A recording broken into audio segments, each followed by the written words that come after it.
Good afternoon. Good afternoon. It is time for lunchtime chatter with Terrell Ebony. How is everyone today? How is everyone? For those of you who are going to be joining me live, hello. And for those of you who are going to be watching the replay, hello. I am so happy to be here with you guys today on Lunchtime Chatter. I am very excited about today's topic. For those of you who do not know anything about me, I am Terrell Ebony, your life and business strategist. I am a national empowerment speaker, an author and co-author, and the founder and executive director of a nonprofit called the Misunderstood Youth Development Center. And today I know that we are going to be sharing this in somewhat of my sister group, the Lift Conference. I am going to be the social media host at the Lift Conference this year, and I am so excited about that. And we are doing a month promo for the Lift Conference, telling people exactly why they should come to the Lift Conference and just give them a little taste, just a little snippet of all the great nuggets that they're going to get when they come. Let me tell you, if you guys haven't heard of the Lift Conference here in the I Am a Producer group, let me tell you, it is going to be thebomb.com, and it's going down in the Poconos. It is going down in the Poconos. So if you haven't got your tickets yet, let me tell you, hey Renali, go get your ticket. It is going to be at www.liftconference2017.com, www.liftconference2017.com. And again, I am so excited to be this year's social media host, and we are going to give you snippets all month long of different things that you can expect at this conference. It is going to be thebomb.com, and I cannot wait. The lineup of speakers is off the chart, y'all. The lineup of speakers is just amazing.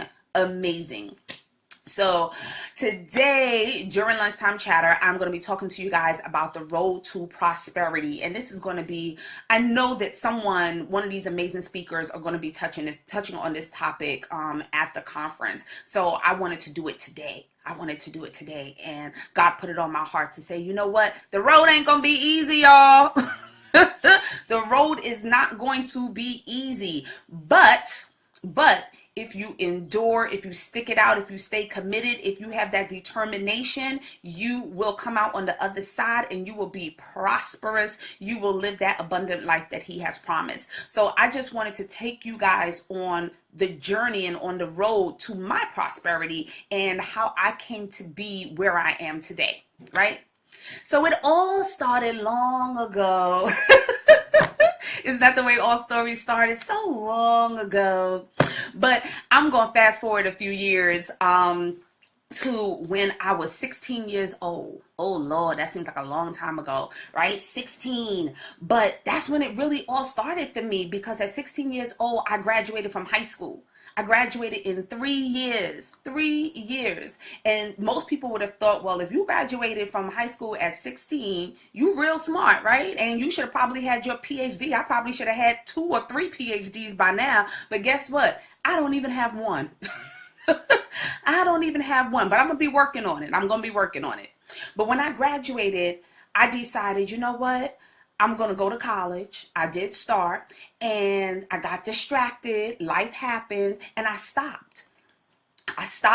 And I was like, you know what? I'm gonna go get a job. At that point in time, I was feeling myself because all my friends were still in school. They were still in high school. I'm in college, so I'm grown, y'all. I felt like I was grown, and I got distracted by life. I let it get to my head, and things happened. I was like, you know what? I'm not cut out for this college stuff right now. I'm gonna go get me a job so I can be making some real money because I'm grown. That's just the way I looked at life at that time. And I got my job. I thought I was grown, and my mother and I, we started bumping heads because, as a young female teenager, have her own money, thinking she's grown, not wanting to follow rules and regulations, and coming from a West Indian background, she's like, well, if you can't follow my rules, then you know what you got to do. You got to go. So I was like, well, okay, I'm gonna go. And I chuckled on, but my merry way. And I said, well, I'm gonna go live with my father. Mind y'all, I ain't lived with my father in a minute. But I was like, you know what? I'm going to go live with him, okay? Because he's going to appreciate what I got because I'm grown.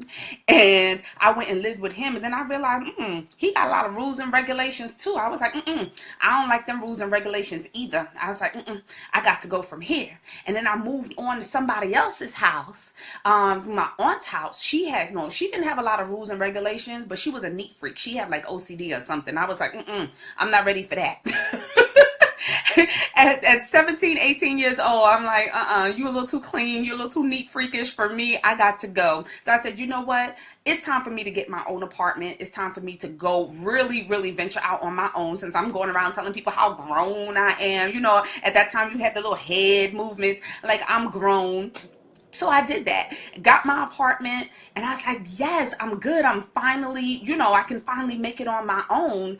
And 6 months later, I had a good job. 6 months later, I got called into the office. They laying people off. What you mean you laying me off? I just got this job. I just got this apartment. I'm telling people I'm grown. What you mean you laying people off? No, you can't do that. But they laid me off. I was like, okay, I could figure this out. I'm not running back home to mommy yet. Not running back home yet. I could figure this out. I'm going to go on unemployment. I'm going to collect some money so this way I can still pay my rent. And I'm going to still look for another job. And then this way everything will be okay. Thought I had a good plan going there, right? Had a good plan. Then about maybe 3 weeks later, I realized, y'all, my monthly friend done disappeared. She ain't show up. What? Talk about devastation. Talk about surprise. I'm pregnant. 19 years old and pregnant. And baby daddy said, well, I'm not ready for this. And I'm going to take off. I'm going to leave. And I'm like, well, what am I supposed to do now? So now I can't continue to say I'm grown. I don't have no job. I don't have no money. I'm pregnant. I don't know what to do. So guess what? Yes, I had to humble myself, put my pride aside, and go right on back to my mother's house. So of course, you hear all this talking in your ear, okay, from family, from friends, from so-called supporters.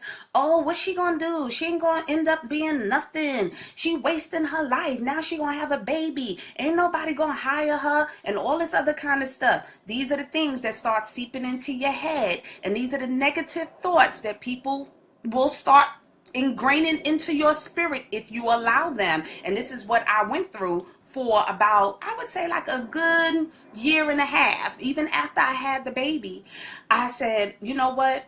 I'm not going to be a victim of the baby mama drama.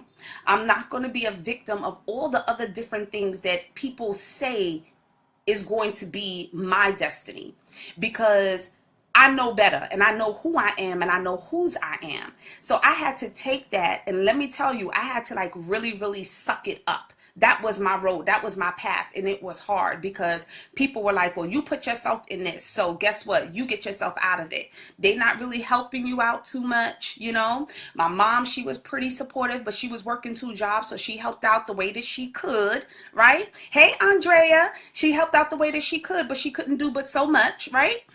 So I had to go out there, I had to get a job, and I had to fend for myself.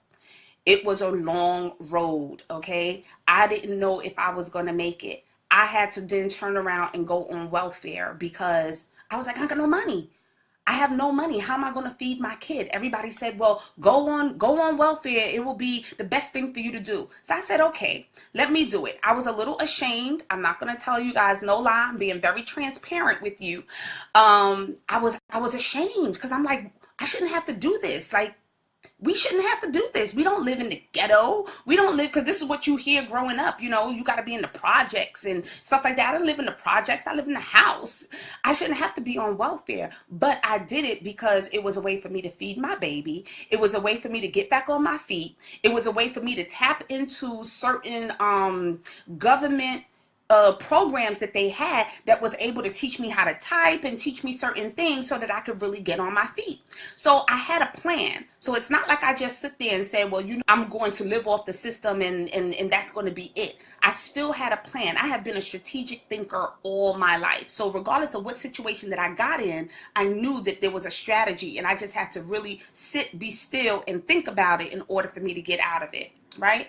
So fast forward a little bit more, I got a job. It was a temp job. In this temp job, I was 21 years old. Temp job was supposed to be for one day. That one day temp job lasted a week. And after that week, the boss came to me and said, well, how would you like to work for me permanently? And we're going to pay you $25,000 a year. Let me tell y'all, back in 1996, $25,000 a year for a 21-year-old, let me tell you, I was living life. I was like, yes, because now I can get back out of my mother's house. I can go get an apartment, and I could be grown again. I don't have to listen to all these rules and regulations. I can do what I want. I can come and go as I please. I don't have to think about what anybody else is saying, what anybody else is doing. I can do this. So yes, I was able to get that job, get back out of my mother's house, and I still had my baby, and I still had no degree. Because everybody said you couldn't do this if you had a baby and you had a degree, and you had no degree. I had no degree and I had a kid. Okay? So I'm telling y'all, that was a lot of money. I'm telling you, it was a lot of money. I was rolling in the dough. I was rolling in it. So I was able to do that. This, again, I was 21 years old. And again, I still had a plan. I did move out. I was able to get a 2-bedroom apartment for like $550. $550 for a 2-bedroom apartment. It wasn't in the best part of town, but it was mine. And my son had his own room. I had my own room. I was turning my own key. I'm real grown now, y'all. I'm real grown.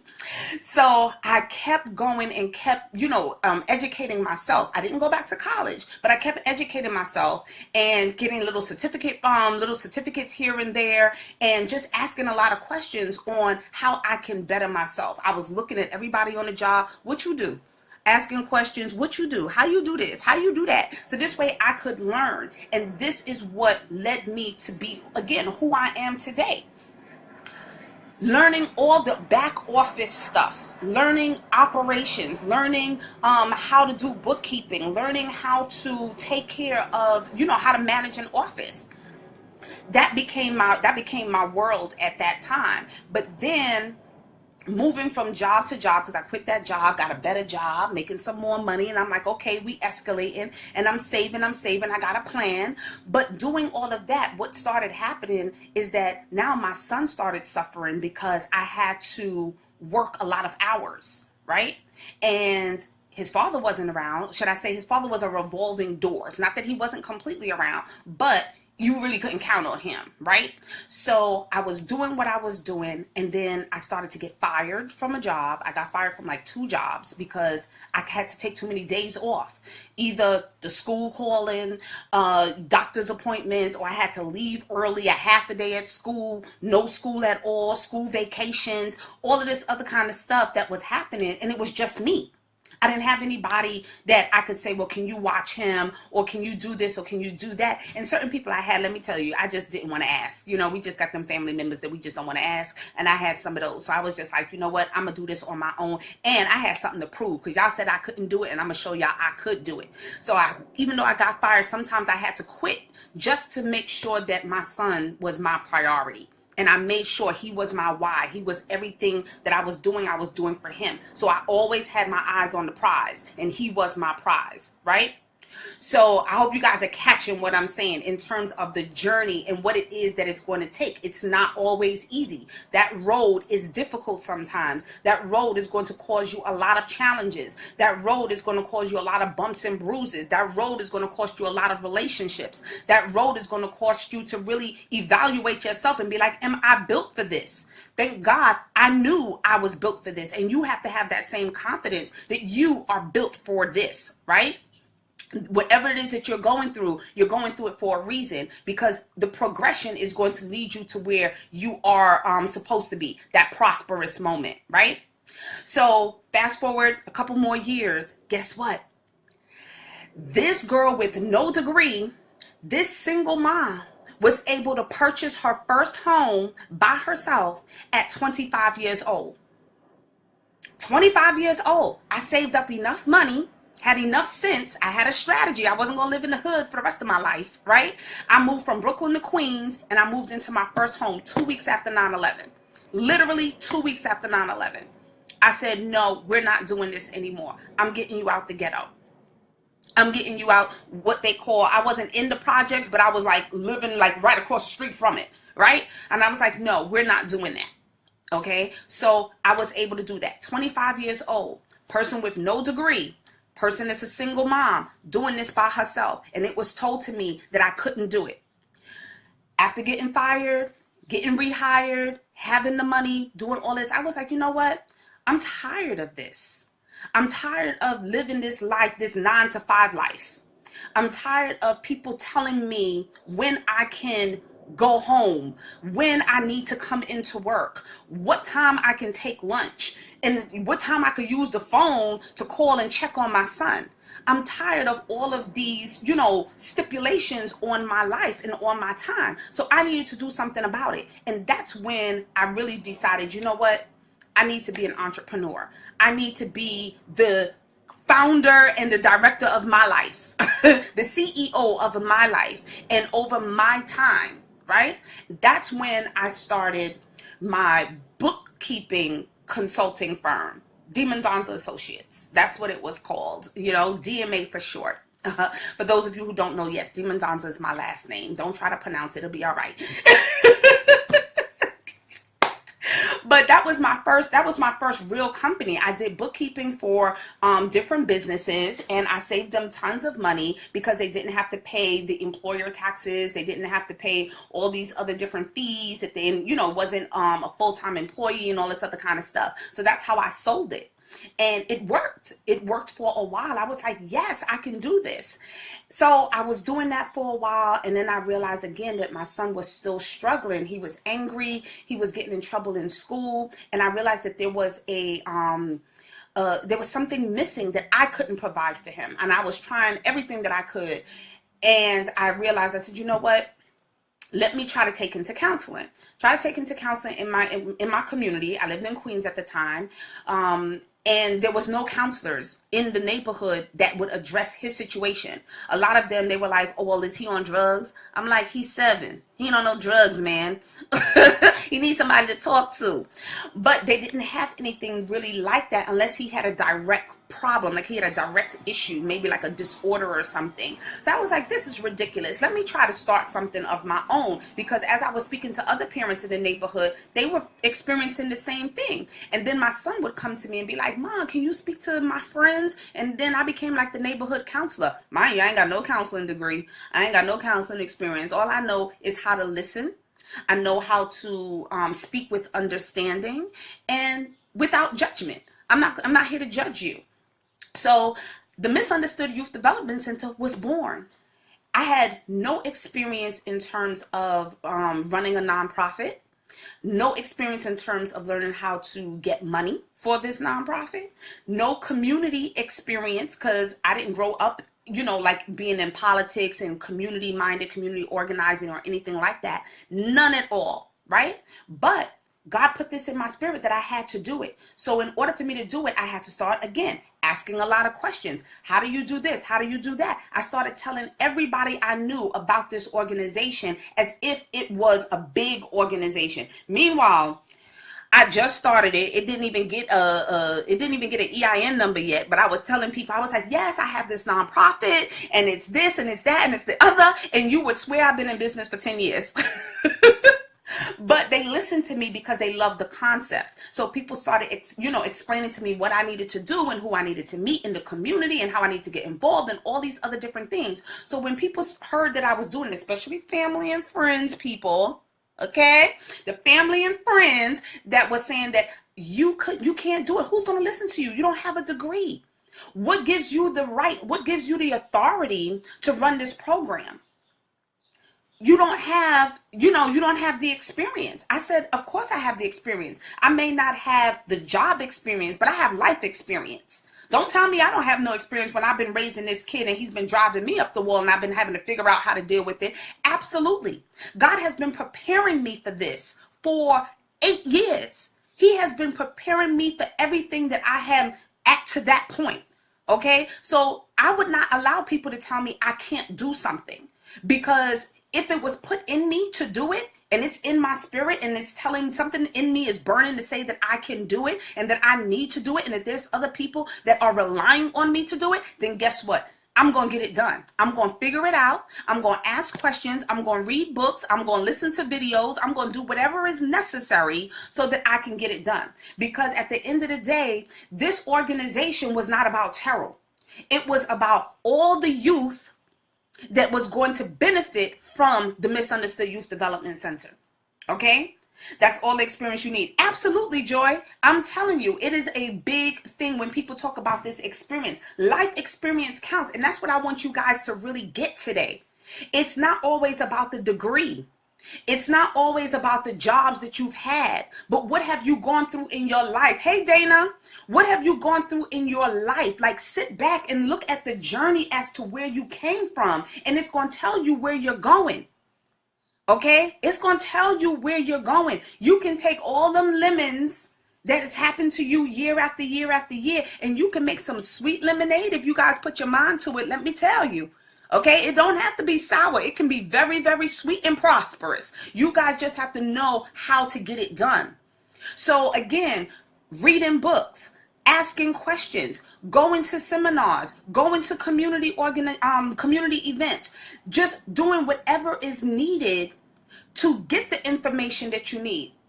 People don't need to know that you don't have a degree, because not a lot of people was asking that question. You did have some people asking, but not everybody was asking that question. They were more listening to how I was going to help their kids. They were more listening to the type of programs that I was trying to create. And then when it came to the funders, they wanted to know, why should they invest in this? How many kids do you expect to reach? When you reach them, what is the benefit of them? What is the outcome of what it is that you're going to give them? What are they coming out of your program with? Okay? Fast forward a couple of years, let me tell you, the most miraculous thing happened. The most miraculous thing happened. I got a phone call from the Queens District Attorney's office. They want me, little old me with no degree, little old me who's a single mom, little old me that everybody said nobody would listen to because I ain't know much. Okay? You stopped your education at 12th grade.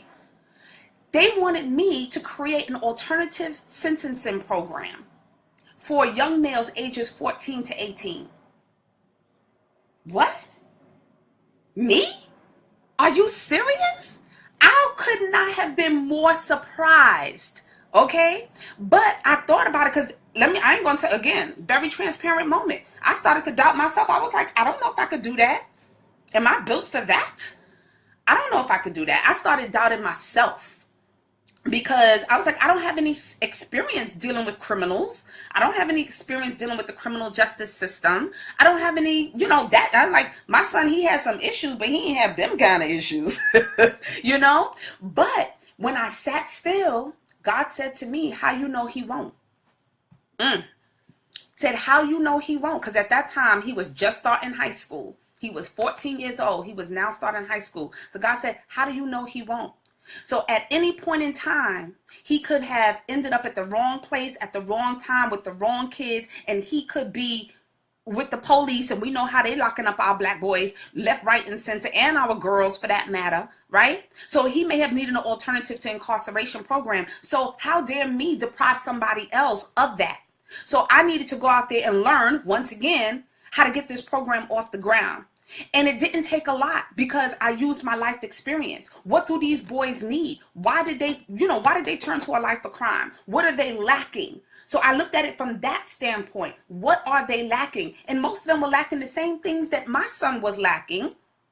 The difference was he didn't turn to a life of crime. At least not at that point in time. He never turned to a life of crime. Thank God, Jesus.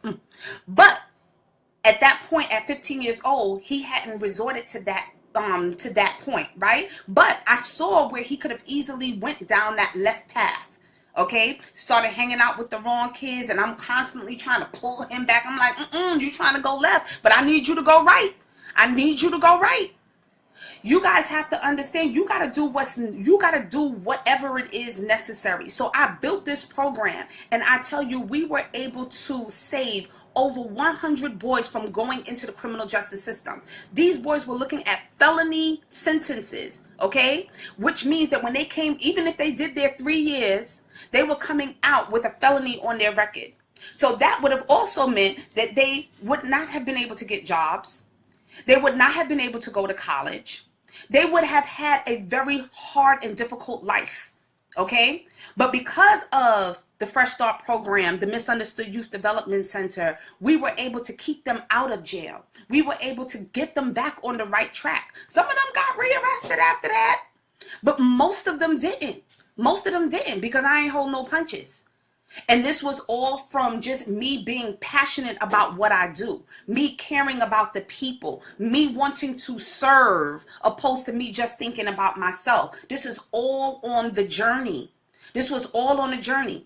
We realized then that we can't help the youth without helping the parents. That's where my coaching came in, because I started having to coach the parents. The parents now, they're like, well, I don't know what to do. I don't know what's wrong with Johnny. Johnny ain't listening. Johnny is disrespectful. And I'm like, well, Johnny ain't just come disrespectful just, yesterday. What happened? So we had to now turn around and figure out, how do we rebuild those relationships? So I first started out as a parent development coach. Right? And after speaking with the parents, I wrote my book, first book, kind of had some doubts there too. Losing Love, Having Faith, and Finding Hope. That's where I said, let me tell the story from my son's perspective so that people can see how a child losing love, having faith, finding hope, losing his father, having his mother, and finding himself in the process, from a child's perspective of how things happen. Why things happen, from my perspective, from his father's perspective, so that we can help parents and help families rebuild and reconnect. Look for certain signs before it happens. Be more proactive than reactive when situations happen, right? A lot of parents came to me and said, I want to do better, but I can't. I would love to start a business, but I don't know how. That's how my business strategy came into place. I know how to start a business. I started a for-profit and I've started a nonprofit. I can teach you. I can help you. And someone said to me, well, okay, I'll do it. And they started, and I started helping them, started coaching them, and I saw them flourish. I saw them flourish. Did I have in my wildest dreams that this would be my journey, that this would be my road to success? I had no idea.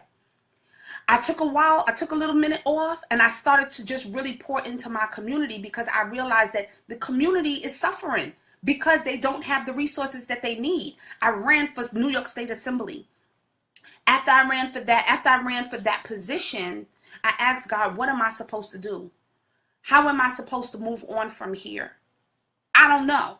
I'm confused. I don't know what the next path is. I don't know what else is left for me on my journey. I'm still here, so I'm assuming that you have more work for me to do, right? So he says, now I want you to go full-fledged and find your purpose. You have found your purpose, and I want you to help other people find theirs. And that is how my journey to the life and business strategist has come to be. It was a road.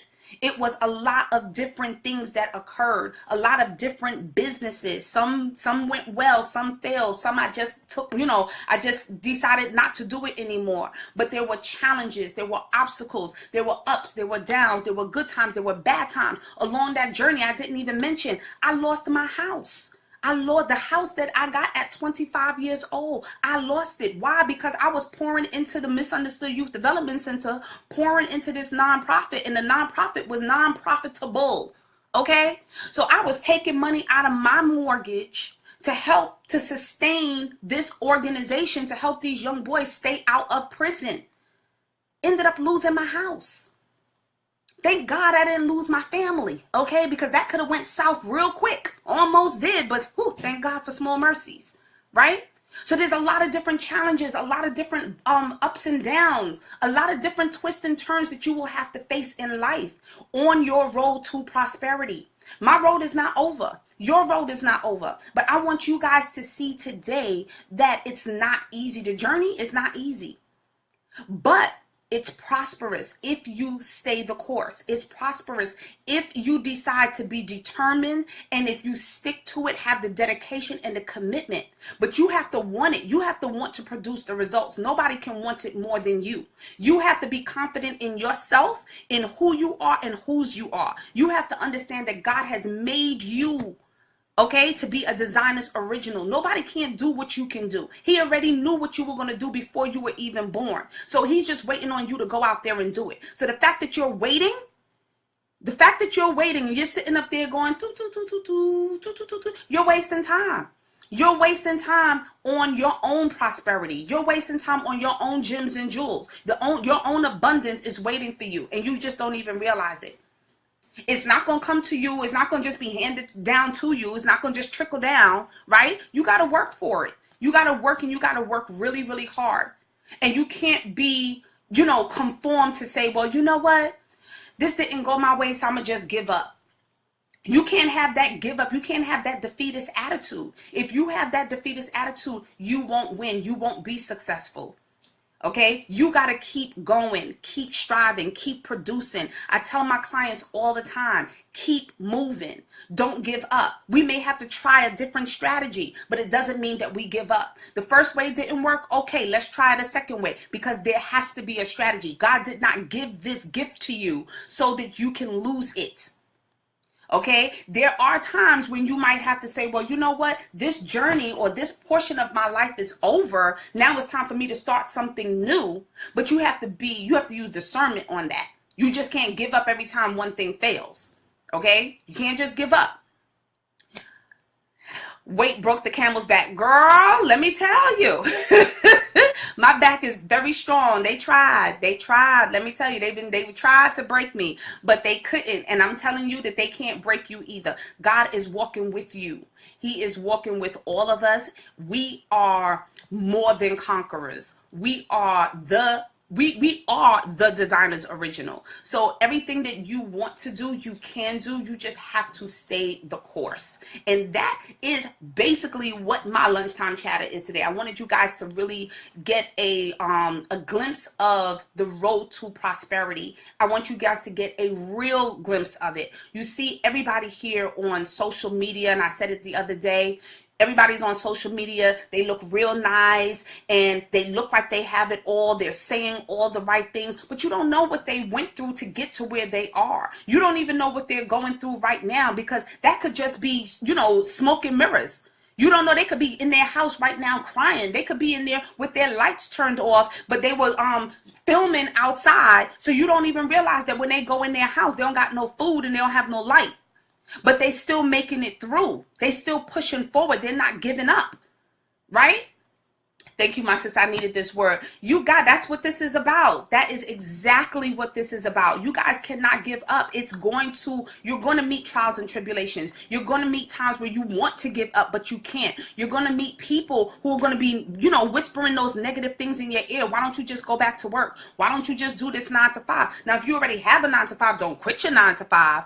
But if you are sticking it out, stick it out. And if you need to go get a 9 to 5 in order to make ends meet, by all means, go do that. But then you just have to know that when you come home from that 9 to 5, that you have to work a little bit harder. You got to stay up a little bit later. Okay. You got to cut off the TV, cut off the noise, come off of social media and get to work on your business. Stop staying on this social media talking about, oh, I'm on social media trying to get my business together, knowing that you just all up in everybody else's business. Hello. Okay, and somebody just needed to hear that. Stay off of social media, being in everybody else's business, and tend to your own. Tend to your own. That's the way it is. I love this lunchtime Tanner. Thank you. Needed this. Joy, I appreciate you guys. I'm so glad that you were able to get a word. I'm glad that you guys were able to really understand that. One, I wanted you to get a little glimpse of my journey, but also to understand that the journey is not going to be easy. But if you stay the course, I promise you, you will make it out on the other side and you will be happy and you'll be like, yes, I am a producer. Okay, because that's what we do here on Lunchtime Chatter. We build producers. Again, I am Terrell Ebony, your life and business strategist. I want to thank all of you guys for joining me here today on Lifetime Chatter. Again, I am partnering up today with with the Lift Conference. If you guys do not know about the Lift Conference, please go to www.liftconference2017.com. I am this year's social media host, so you will see me on the red carpet interviewing you guys, making sure that you are having a good time and that you are getting all the nuggets that they are going to be putting down, because I'm telling y'all that the lineup is fierce. The lineup is fierce. I saw it and I was like, OMG, I have got to be in the building. So I'm glad that I'm going to be there, and I hope that you're going to be there too. For those of you who would like to join the I Am a Producer team, just go to www.bit.ly/I Am a Producer. bit.ly/I Am a Producer. I will see you guys on Monday at 12:30 here on Lunchtime Chatter with Terrell Ebony. Have a great weekend. Make sure that you do something nice and kind for yourself. Also, do something nice and kind for somebody else. Thank you, guys. Take care. Speak to you later. Bye-bye.